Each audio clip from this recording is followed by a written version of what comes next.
जब भी संविधान के मूल भाव को कमजोर करने की साजिश होती है तो आप इस बात को देखते होंगे कि कहीं ना कहीं से इस सुगबुगाहट भी शुरू हो जाती है।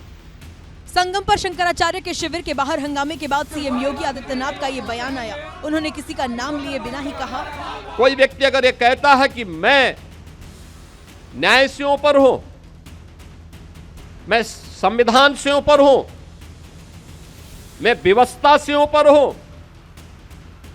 तो मुझे लगता है कि वह भारत की संविधान की अवमानना कर रहा है।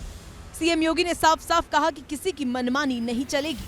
अगर कोई व्यक्ति कहता है कि बनाई गई व्यवस्था पर मेरा विश्वास नहीं, जो मैं कहूंगा वही सब कुछ होगा, ये नहीं चल सकता। मैं तो बस चरणों में प्रणाम करता हूँ, प्रार्थना करता हूँ, स्नान करें संगम में, और बहुत सारे जो भारतीय संस्कृति को मानने वाले हैं, पूजने वाले हैं, वह इसका इंतजार कर रहे हैं। मैं तो प्रार्थना कर सकता हूँ। केशव प्रसाद मौर्य कई बार इस तरह की अपील कर चुके हैं। बार बार प्रार्थना करने के बाद भी शंकराचार्य स्वामी अविमुक्तेश्वरानंद संगम तट पर धरना जारी रखे हैं। देखिए, वो भगवान शंकराचार्य हैं, मैं तो निवेदन कर सकता हूँ, मानना न मानना उनका अधिकार। इस मामले पर योग गुरु स्वामी रामदेव ने भी एक बार फिर से कहा कि शासन, संतों और शंकराचार्य को एक दूसरे से विवाद नहीं करना चाहिए। पालकी में जाकर के स्नान करें कि पैदल जाकर के स्नान करें, नॉर्मल तरीके से स्नान करें कि वीआईपी स्नान करें, भैया स्नान का पुण्य है, पालकी का पुण्य नहीं है।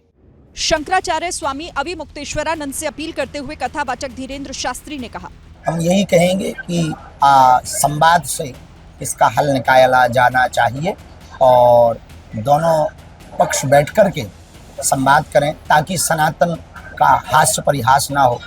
कांग्रेस ने शंकराचार्य और बरेली के सिटी मजिस्ट्रेट लंकार अग्निहोत्री के इस्तीफे का मुद्दा बनाकर एक बार फिर सरकार को घेरा। जिस तरीके के कानून लोगों पर थोपे जा रहे हैं, उससे आम जनमानस में भी आक्रोश है, अधिकारी वर्ग में भी आक्रोश है।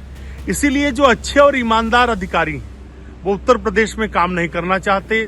जब भी संविधान के मूल भाव को कमजोर करने की साजिश होती है तो आप इस बात को देखते होंगे कि कहीं ना कहीं से इस सुगबुगाहट भी शुरू हो जाती है।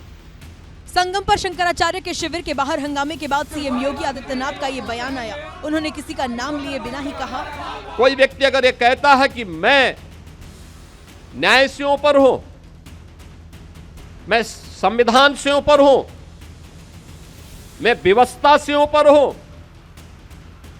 तो मुझे लगता है कि वह भारत की संविधान की अवमानना कर रहा है। सीएम योगी ने साफ साफ कहा कि किसी की मनमानी नहीं चलेगी। अगर कोई व्यक्ति कहता है कि बनाई गई व्यवस्था पर मेरा विश्वास नहीं, जो मैं कहूंगा वही सब कुछ होगा, ये नहीं चल सकता। मैं तो बस चरणों में प्रणाम करता हूँ, प्रार्थना करता हूँ, स्नान करें संगम में, और बहुत सारे जो भारतीय संस्कृति को मानने वाले हैं, पूजने वाले हैं, वह इसका इंतजार कर रहे हैं। मैं तो प्रार्थना कर सकता हूँ। केशव प्रसाद मौर्य कई बार इस तरह की अपील कर चुके हैं। बार बार प्रार्थना करने के बाद भी शंकराचार्य स्वामी अविमुक्तेश्वरानंद संगम तट पर धरना जारी रखे हैं। देखिए, वो भगवान शंकराचार्य हैं, मैं तो निवेदन कर सकता हूँ, मानना न मानना उनका अधिकार। इस मामले पर योग गुरु स्वामी रामदेव ने भी एक बार फिर से कहा कि शासन, संतों और शंकराचार्य को एक दूसरे से विवाद नहीं करना चाहिए। पालकी में जाकर के स्नान करें कि पैदल जाकर के स्नान करें, नॉर्मल तरीके से स्नान करें कि वीआईपी स्नान करें, भैया स्नान का पुण्य है, पालकी का पुण्य नहीं है।